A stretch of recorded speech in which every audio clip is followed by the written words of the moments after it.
بسم اللہ الرحمن الرحیم۔ السلام علیکم دوستو، دنیا بھر کی بریکنگ اور سلیکٹڈ نیوز میں آج آپ سنیں گے، لیکن اس سے پہلے اگر ہو سکے تو لائک اور سبسکرائب کا بٹن ضرور دبا لیں، شکریہ۔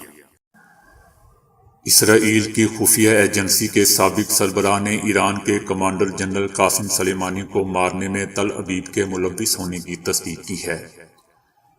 یہ پہلا موقع ہے کہ کسی اعلیٰ عہدیدار کی جانب سے ایرانی کمانڈر کی موت سے متعلق اسرائیل کے کردار کو عوامی سطح پر تسلیم کیا گیا۔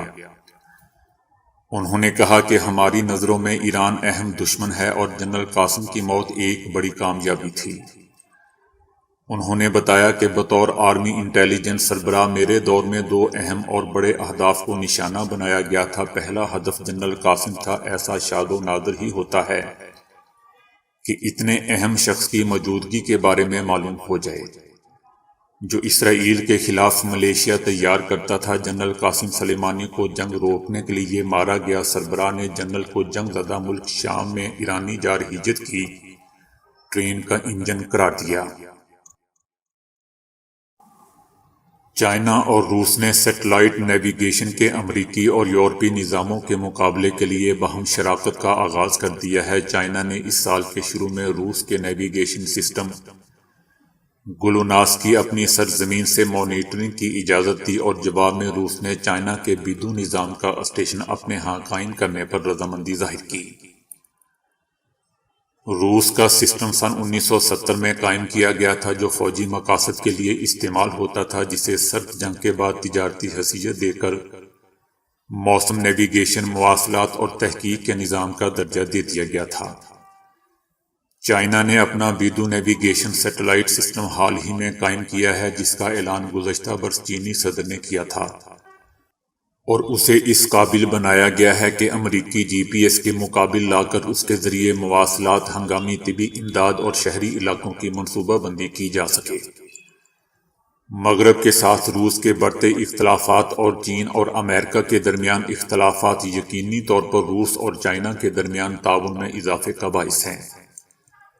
ماہرین کے مطابق سیٹلائٹس کو فوجی طاقت کے لیے 21ویں صدی کا ایک اہم عنصر خیال کیا جاتا ہے۔ گزشتہ ماہ روس نے اپنے سیٹلائٹ کے مقابل ایک میزائل کا تجربہ کیا، جس کے بارے میں امریکہ نے کہا تھا کہ اس کا ملبہ بین الاقوامی خلائی اسٹیشن پر خلا بازوں کے لیے خطرہ بنا۔ روس، چین اور امریکہ ان متعدد ممالک میں شامل ہے جو ہائپر سونک میزائل تیار کر رہے ہیں، جو خلا کی بلائی سطح تک آواز سے 5 گنا زیادہ رفتار سے پہنچتے ہیں۔ دوستو، کہا جاتا ہے کہ صبح خالی پیٹ ورزش کرنے سے زیادہ چربی پگھلتی ہے۔ سائنسی تحقیق اور تجربات سے ثابت ہو چکا ہے کہ درج بالا نظریے میں کوئی صداقت نہیں، جبکہ حقیقت یہ ہے کہ اگر آپ اپنے وقت کے مطابق ورزش کریں تو زیادہ فائدہ پہنچتا ہے۔ ان ورزشوں کو کرنے میں وقت کی قید نہیں، آپ صبح، دوپہر یا شام کسی بھی وقت کر سکتے ہیں۔ جیرارڈ ریکو ورزش کی سائنس کا مشہور امریکی ماہر ہے۔ وہ کہتا ہے کہ اگر آپ نے درج بالا بات پر عمل کیا تو فائدے سے زیادہ نقصان ہو سکتا ہے۔ وجہ یہ ہے کہ انسان خالی پیٹ ورزش کرے تو اس سے توانائی جلد خرچ ہو جاتی ہے، نیز ورزش کسی بھی کام کی نہیں رہتی۔ جیرارڈ ریکو کا مشورہ ہے کہ جب بھی ورزش کریں تو صبح پہلے کوئی پھل یا ایسی شے کھا لیں جو بآسانی ہضم ہو سکے۔ یوں دوران خوراک اعصاب اور جسم کو مناسب توانائی مل جاتی ہے۔ دوسرا، یہ بھی کہا جاتا ہے کہ کم شدت کی ورزش زیادہ چربی پگھلاتی ہے۔ یہ بات درست نہیں ہے، کیونکہ کم شدت کی ورزش کرنے سے چربی کے حرارے یا کیلوریز کم جلتی ہیں، جبکہ سخت ورزش کرنے کے نتیجے میں نشاستہ کاربوہائیڈریٹ جلتا ہے۔ لیکن اصل بات یہ ہے کہ ورزش سے کتنے حرارے یا کیلوریز جلیں۔ چاہے آپ کسی قسم کی ورزش کریں، تبھی جسمانی وزن کم ہونے میں فائدہ ہوگا۔ اصول یہ ہے کہ جتنی سخت ورزش کی جائے اتنے ہی زیادہ حرارے یا کیلوریز جلتی ہیں۔ سخت ورزش ختم ہونے کے بعد بھی جسم حرارے یا کیلوریز جلاتا رہتا ہے، جبکہ کم شدت والی ورزشوں سے یہ فائدہ نہیں پہنچتا۔ لہذا خصوصاً دبلا ہونے کی خاطر سخت ورزش ہی مفید ہے۔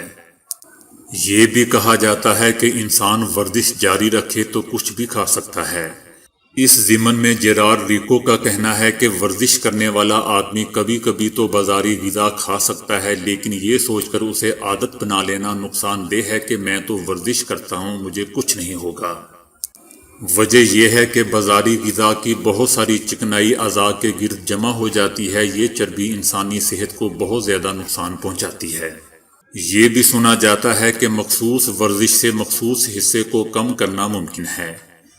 بعض لوگ کہتے ہیں کہ مخصوص ورزشوں کے ذریعے جسم کے کسی خاص عضو یا حصے کی چربی بالکل ختم کرنا ممکن ہے، لیکن یہ بھی غلط نظریہ ہے۔ وجہ یہ ہے کہ جب ورزش یا کسی بھی جسمانی سرگرمی کے ذریعے ہمارا بدن چربی گلانے کا کام شروع کرتا ہے تو وہ ہر عضو یا حصے سے تھوڑی تھوڑی چربی گلاتا یا پگھلاتا ہے۔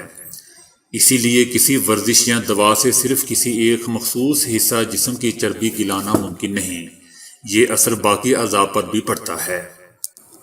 ورزش جتنی زیادہ کی جائے اتنا ہی بہتر ہے۔ تن سازی کے شوقین اور جسم کو چاق و چوبند رکھنے کی آرزو رکھنے والے یقین رکھتے ہیں کہ ورزش جتنی زیادہ کی جائے وہ اتنا ہی فائدہ پہنچاتی ہے، لیکن ماہرین کا کہنا ہے کہ صرف ورزش سے عضلات کی نشو و نما نہیں ہوتی، نہ بدن چست ہوتا ہے۔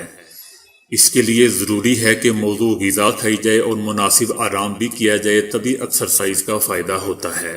جیسے ہی ساون بھادوں کا موسم جوبن پر آتا ہے، مچھروں اور خاص کر ڈینگی میں واضح طور پر اضافہ دیکھنے میں آتا ہے۔ ملیریا پھیلانے والے مچھر اپنی افزائش کے لیے بیکٹیریا اور پسینے کو ترجیح دیتے ہیں۔ مچھروں کی کچھ اقسام خوشبو اور بعض اقسام کاربن ڈائی آکسائڈ کی جانب کھینچتی ہے۔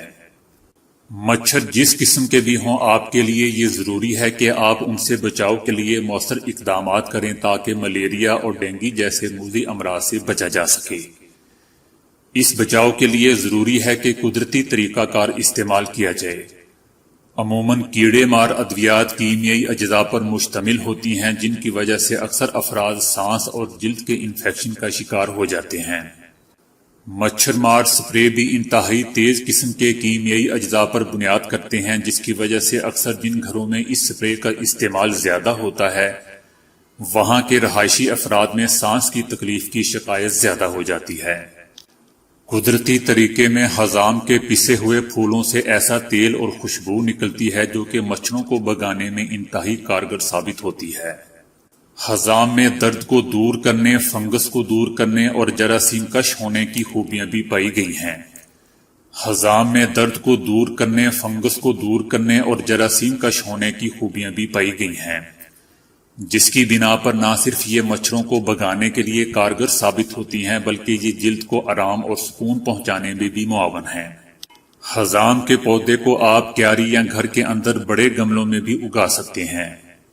اس کے پھولوں کو مسل کر جن جگہوں پر مچھر زیادہ کاٹتا ہو وہاں لگانے سے مچھر دور رہتا ہے، اور اس کے تیل کو کپڑے پر لگا کر جلد پر لگانے سے بھی مچھر کے کاٹنے سے محفوظ رہا جا سکتا ہے۔ اس کے علاوہ دار چینی کا تیل، دار چینی صرف مسالہ جات اور ہانڈی میں ہی استعمال نہیں ہوتی بلکہ اس کے اور بھی بہت سے فوائد ہیں۔ تائیوان میں کی جانے والی ایک تحقیق کے نتیجے میں معلوم ہوا ہے کہ دار چینی کا تیل مچھروں کے انڈوں کو مارنے میں بہت ہی طاقتور ثابت ہوتا ہے۔ یہ تیل بڑے مچھروں کو بھگانے کے لیے بھی کافی معاون ہے۔ دار چینی کے تیل کا 1% محلول بنانے کے لیے 24 قطرے تیل کو 4 اونس پانی میں حل کریں۔ اس محلول کو آپ اپنی جلد، کپڑوں، گھر میں فرنیچر اور پودوں پر بھی استعمال کر سکتے ہیں، لیکن اس محلول کو بناتے وقت احتیاط برتیں کیونکہ دار چینی کے تیل کی محلول میں زیادہ مقدار آپ کی جلد پر خارش کی کیفیت پیدا کر سکتی ہے۔ اس کے علاوہ حال ہی میں ایتھوپیا میں ہونے والی ایک تحقیق سے معلوم ہوا ہے کہ نیم کا تیل مچھروں کے خلاف 3 گھنٹے تک 70% تحفظ فراہم کرتا ہے، لیکن نیم کے تیل کو جلد پر براہ راست استعمال کرنے سے منع کیا جاتا ہے کیونکہ اس سے جلد پر بعض اوقات کافی شدید خارش اور سوزش دیکھی گئی ہے۔ لیکن اس بات میں کوئی شک نہیں ہے کہ اس کا محلول مچھروں کو بھگانے کے لیے کافی طاقتور ثابت ہوا ہے۔ 0 سے 100 ملی لیٹر نیم کے تیل کو پانی، تیل یا کسی لوشن میں حل کر کے یکجان امیزہ بنا کر استعمال کریں۔ تو دوستو ابھی کے لیے اتنا ہی۔ ویڈیو کو لائک اور شیئر کرنے کا بہت بہت شکریہ۔